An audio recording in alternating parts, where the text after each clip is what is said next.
I think that the first point that I would like to make in how lawyers can be catalysts for social change would be by making representations to lawmakers. What I have found in my experience is that lawmakers are extremely comfortable when they are speaking to lawyers.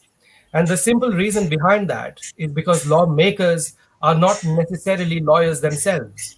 So they always defer to the opinion of a lawyer. Just to give you a small example, Mr. Kumar, the Equality Act in the UK in 2010 was established, was brought into the fore, and for the first time ever, caste was included as an aspect of the Equality Act. So what that means in very layman terms or layperson terms is that it is illegal to practice caste discrimination in the UK.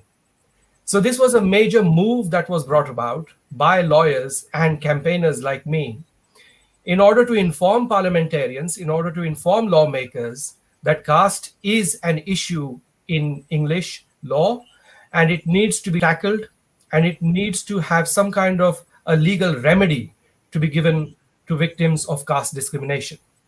So as you can see, it was the work of lawyers and campaigners or advocates in this situation that actually was the catalyst for social change of illegalizing caste in English law.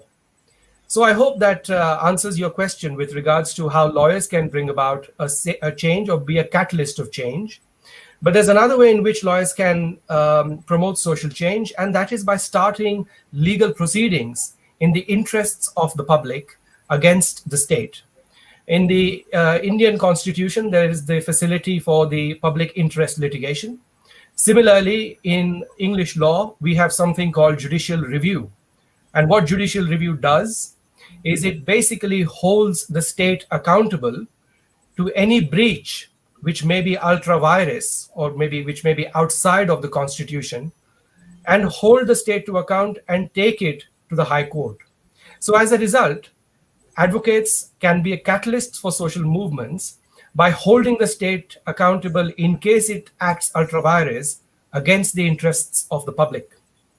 And lastly, I feel that barristers, lawyers, solicitors, advocates can be catalysts for social change by being a mouthpiece for the marginalized communities.